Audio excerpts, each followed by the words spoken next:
And so, Peter,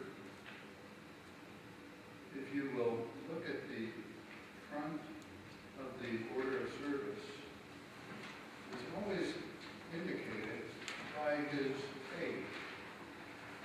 This iconography is out of the Orthodox tradition of the church, and every icon has several elements of its story included in the icon. So it's not a realistic depiction of an event. It's an attempt to put the whole story in one picture. So you see the disciples in the boat. You see one disciple who recognizes Jesus and is saying it's Jesus, and you see the fish, and the net full of fish.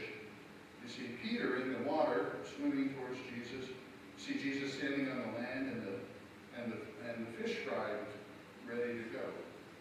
Next thing. Like Mark recognized last week so beautifully, Jesus is always hosting a meal. He's hosting a party all the time. He hosted every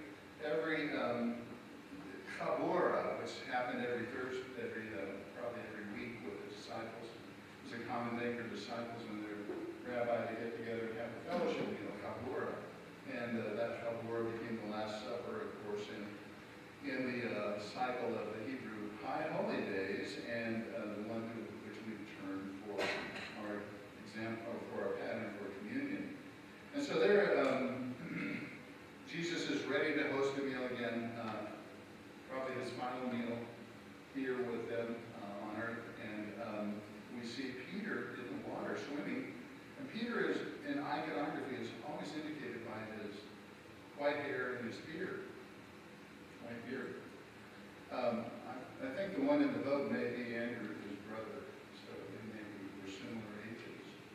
But I had a friend in Houston, a pastoral friend, who said, you know, the disciples were the first youth group. And if that's true, they were young. They were kids. They were just coming into the age of power and strength, following in their father's way of the traditional way of doing things and doing a vocation. And if that's true, then Peter was the appointed elder for the youth group. And we can say that Peter probably, if he'd been under the oversight of a good session, would have been probably not renewed every year. I mean, look what Peter did. He argued with Jesus. I'm going to wash your feet, Peter. He said, don't you dare wash my feet. Kidding? Yeah. And Jesus said, no, if I don't do it. Peter said, oh, okay, then all of you. Wash all of you. No, you don't have to have all of you washed, just your feet. Again, Jesus said, and Peter said, Lord, why can't I follow you? I mean, I'm going to lay down my life for you. Eventually you will. And then Simon Peter in the garden, you know, who was the guy who drew out the sword, the dagger, and cut off the guy? He was, what kind of example of faith is this for youth? Not very good, I suppose. Put your sword away. Am I not to drink the cup that the Father has given me? And then, of course, in the garden, while Jesus was with Pontius Pilate, there were those three people who recognized him. And what did he do? 3 times he said, no, that wasn't me. You didn't see me with Jesus. Yeah, weren't you the guy that cut off the soldier's ear? No, that wasn't me. No. 3 times he lied and denied that he was with Jesus. Not a very good record. And finally, after Jesus, he goes to the empty tomb, looks in the empty tomb. He knows that Jesus was there. The body was laid there. He was with Jesus on the mountaintop. He was with Jesus in all of his healings. He went to the tomb and saw that the tomb was empty. He turns around and says to the disciples, I'm going fishing. What's this about? I'm going fishing? The tomb is empty, guy. And you're going to go fish. And the disciples, let's go. I'll go with you. And they turn to go fish for fish.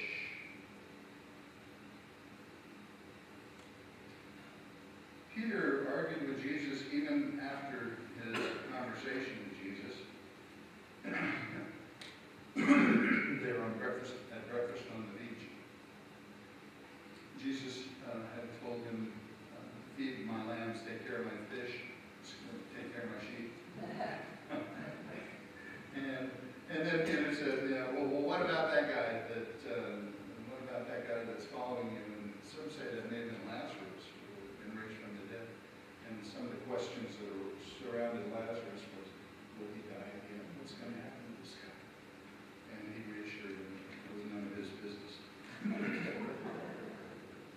So Peter has a kind of nebulous, kind of iffy record, I think, in the texts as to whether or not he's any sort of real example of faith. He's not what we would usually hire on as the elder in charge of the youth group, and yet here he was. What's amazing about Peter is what happens after Pentecost, after the gift of the Holy Spirit.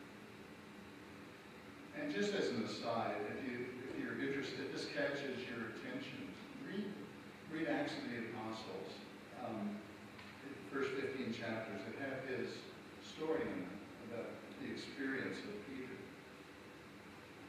It's an amazing transformation. It's just amazing. After the gift of the Holy Spirit, the disciples all are getting ready to head out as apostles to the four corners of the world. And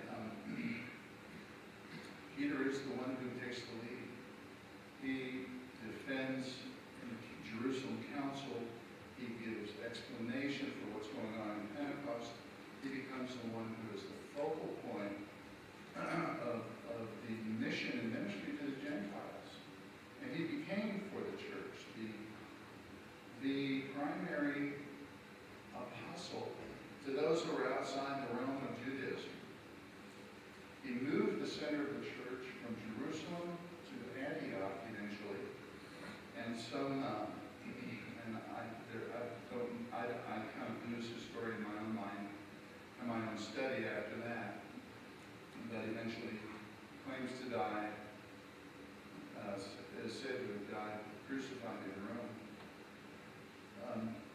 Now some say that those three questions that Jesus gave to Peter was a way of countering the three denials that he had made of Jesus in the courtyard. If so, if the attempt was to absolve him of his guilt, that didn't work. He stayed pretty guilty for the rest of his ministry, and in fact in Rome said, okay, if you're going to crucify me, I'm not worthy to be crucified like Jesus, crucify me upside down. And so he was crucified upside down. Still carrying a sense of unworthiness. So what were those three questions, if not to absolve the guilt? Well, I think it could have been a real new commissioning of Peter in his elderhood. He had a new calling. It's a renewal of the one that he had turned away from. You know, Jesus called him and said, no, you're going to become a fisher of people. And he said, after the resurrection, I'm going to go fishing again. And he meant fish. He didn't talk about people. So it's a new, Jesus is calling him perhaps to a new commission. This is what your life's going to do. Feed my lambs. Take care of my flock. Feed my sheep. This is what your life is really about now. And saying that 3 times has a real magic to it. You know, when you say it 3 times, it seats itself deeply in your subconscious. And it really changes the kind of the way you think about life and about yourself. So I think Jesus probably was getting him ready for what the Holy Spirit was going to do with him. After that gift of the Holy Spirit, everything changes. And one of the things that he begins to do is integrate that experience of the past into his present. The profound experience of witnessing the transfiguration of Jesus on the mountaintop becomes a central focus of his own consciousness, as we see from his letter. A share in the glory of God through Christ. It is a gift to us. It becomes such a powerful, central experience, it seems to me, to his life, that he is empowered to go forth as an elder, if you will, into this new mission and ministry.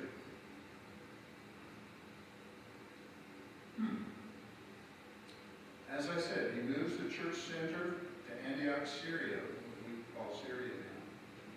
And then from there, the gospel, according to the texts that we have, spreads throughout the northern region of the Mediterranean area. Just as an aside, if I may, it was spreading also into Africa, it was spreading also into India, it was spreading also into Europe. Things were happening that don't get into the text, which we are fortunate to know about now through historical studies and archaeological discoveries. But the text is focused on the northern Mediterranean area. And we know that they had a powerful impact on that development of the church. As an elder, as a white-haired, bearded guy, excuse me, he now has a new vocation. He moves with it, he flows with it, he goes with it, even knowing that it's going to be the reason for his own death. Again, I encourage you to look at the texts and Acts and see what kind of a powerful presence he became. He healed people.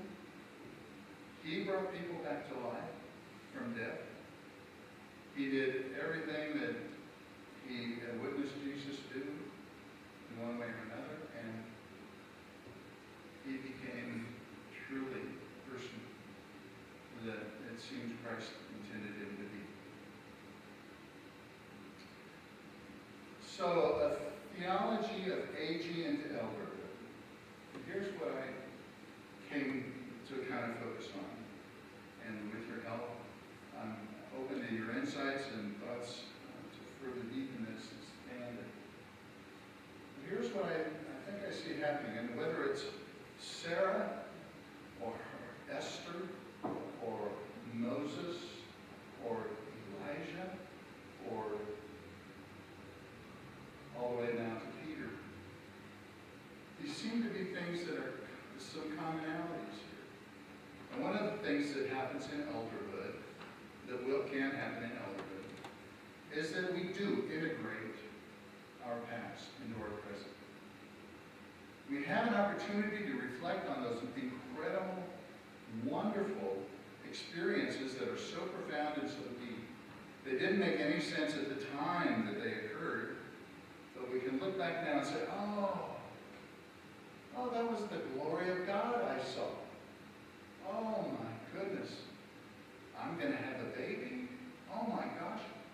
Yes, I can do these things because it is in the grace and action of God.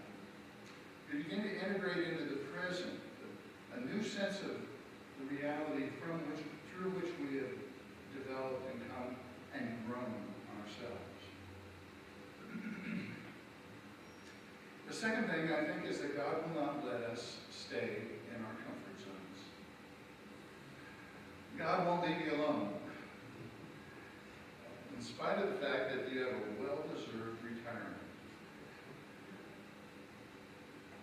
God will not leave you alone.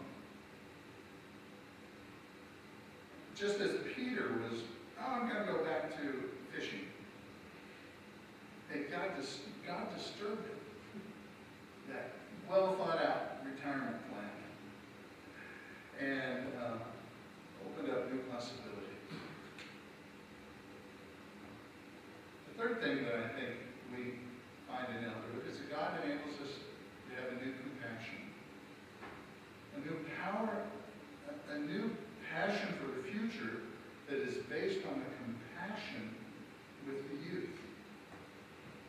sense of connection with the young people, with the children and the grandchildren, and seeing life through their eyes that fires up a kind of passion for developing something, getting out there, doing and praying for what can be possible.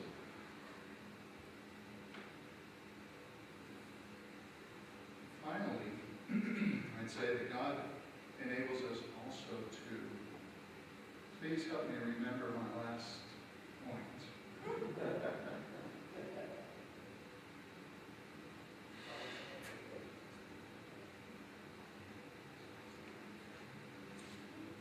Probably wasn't that good anyway, so.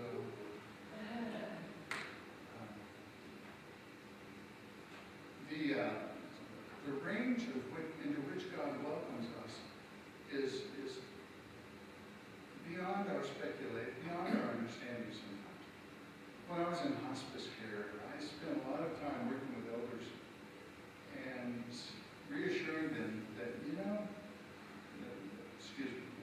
one of the things that was so frustrating was, for them, was the lack of purposefulness in life. And I spent an awful lot of time trying to convince them, at least, that prayer is purposeful. If all you can do is lie there in bed and pray for the people you love, you think that's nothing? That's power. That's important.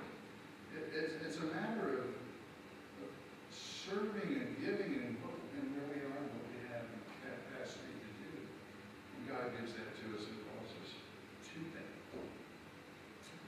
And the final point that I remember that's really pretty good is in the final analysis, God enables us to stand before our final event, death itself, and really to align ourselves with the poem, with the thought of John Donne in the 17th century. Death, be not proud, though some have called thee mighty and dreadful, for thou art not so. For those whom you thinkest thou dost overthrow, die not. For death, nor yet canst thou kill me. From rest and sleep, which but thy pictures be, much pleasure. Then from thee much more must flow, and soonest our best will with thee will do go. Rest of their bones and soul's delivery, thou art slave to fate, chance, kings, perhaps presidents, and desperate men. And dost with poison, war, and sickness dwell, and popular charms can make us sleep as well, and better than thy stroke. Why swellest thou then? One short sleep past, we wake eternally, and death shall be